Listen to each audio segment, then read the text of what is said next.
ETF index mutual funds నేర్చుకుని stock మార్కెట్లో రాణించాలనుకుంటున్నారా? వెంటనే ఈ నెంబర్కి కాల్ చేయండి.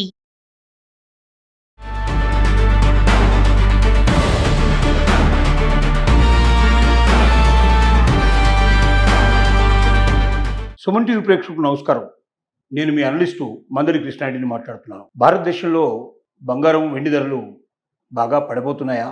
ఈ వార్త చెప్పింది ఎవరు? ఈ పరిస్థితులు కల్పించింది ఎవరు అని ఆలోచిస్తే అమెరికా ఫెడరల్ రిజర్వ్ బ్యాంక్ ఏదైతే ఉందో, అంటే మనకు RBI reserve bank of India ఉన్నట్టుగానే అమెరికాలో ఫెడరల్ రిజర్వ్ బ్యాంక్ ఏదైతే ఉందో దానికి చైర్మన్గా పనిచేస్తున్నటువంటి కెవిన్ వార్ష్ అనేటువంటి మహానుభావుడు జూలై 29వ తారీఖు నాడు, జూలై 28, 29 2 రోజులు సమావేశం జరిగింది ఆ ఫెడరల్ బ్యాంక్ సంబంధించిన సమావేశంలో.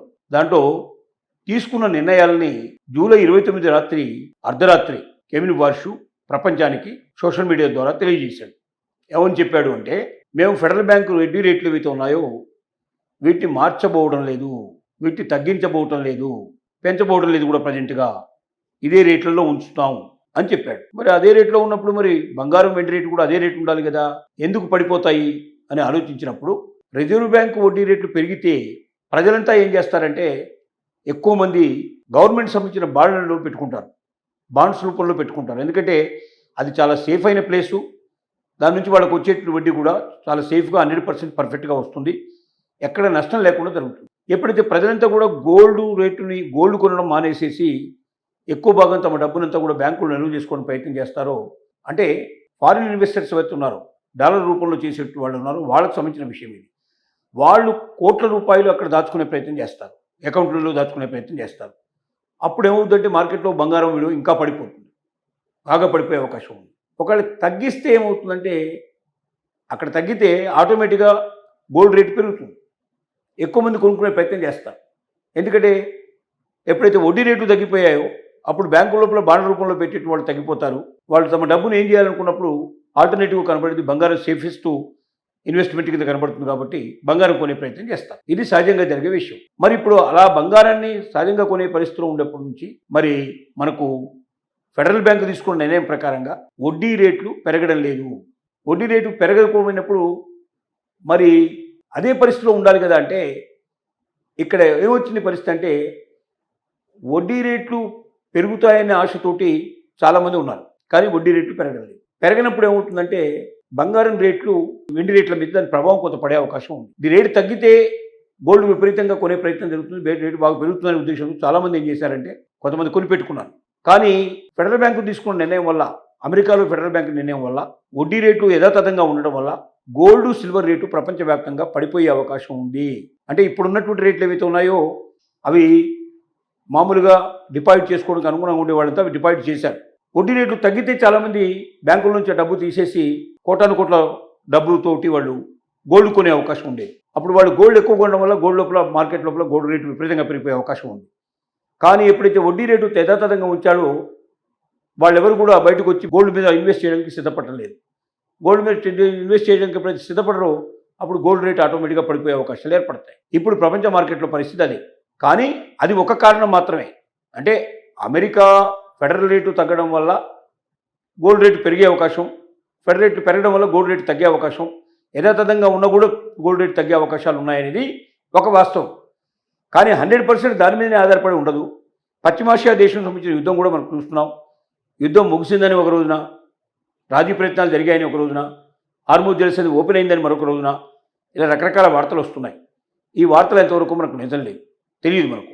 యుద్ధం ఇలాగే కంటిన్యూ అయితే కూడా యుద్ధం ప్రభావం పడి గోల్డ్ రేట్లు పెరిగే అవకాశాలు ఉండొచ్చు. కాబట్టి 100% అమెరికా ఫెడరల్ బ్యాంక్ యొక్క వడ్డీ రేట్లు యథాతథంగా ఉండడం వల్ల బాగా గోల్డ్ రేటు, సిల్వర్ రేటు పడిపోతుంది అన్న నమ్మకం కొంతవరకు నిజమైతే 100% మాత్రం కాదు. ఇంకా మిగిలినటువంటి కారణాలన్నీ కూడా దీనికి కారణం అవుతాయి. సపోజ్ రేపు శ్రావణ మాసం లోపల పెళ్లిళ్ళు అవుతాయి, ఇండియాలో చాలా శుభకార్యాలు చాలా జరుగుతాయి. పెళ్లిళ్ళకు, శుభకార్యాలకు రేట్ ఎంత ఉన్నా కూడా ఎంతో కొనుక్కోవడానికి ప్రయత్నం చేస్తారు. అలాంటప్పుడు ఇండియా లోపల కంపల్సరీగా రేట్లు పెరిగే పాసిబిలిటీస్ ఉంటాయి. కాబట్టి ఇలాంటి అనేక రకాల ఫ్యాక్ట్స్ దీంట్లో ఉన్నాయి. ఈ ఫ్యాక్ట్స్ను బట్టి వడ్డీ రేట్లు ఉంటాయి. కానీ ఫెడరల్ బ్యాంకు వడ్డీ రేట్లు కూడా ఒక బలమైన కారణంగానే మనం చెప్పుకోవచ్చు. దాని ప్రభావం ఎంత మేరకు ఉంటుందని మనం చెప్పలేం. రేట్లు అప్పుడే పడిపోయాయి అని కొనుక్కున్న వాళ్ళందరూ కూడా బాధపడిపోవాల్సిన అవసరం లేదు. కొన్న వాళ్ళంతా ఇంకా రేట్లు బాగా పడిపోతే కొనుక్కుంటాం కదా సంబరపడిపోవాల్సిన అవసరం లేదు. స్టడీగా ఉండండి. కనీసం ఇంకొక 4 రోజులకు కానీ మనకు పూర్తిగా దీనికి సంబంధించినటువంటి వార్త నిజమా కాదా, దానివల్ల ఫెడరల్ బ్యాంకు వడ్డీ రేట్లు యథాతథంగా ఉండటం వల్ల గోల్డ్ రేటు విపరీతంగా పడిపోతుందా, సిల్వర్ రేటు పడిపోతుందా అనేటువంటిది వేచి చూడాల్సిన విషయమే కానీ వెంటనే మనం నిర్ణయం తీసుకోవాల్సిన విషయం కాదు.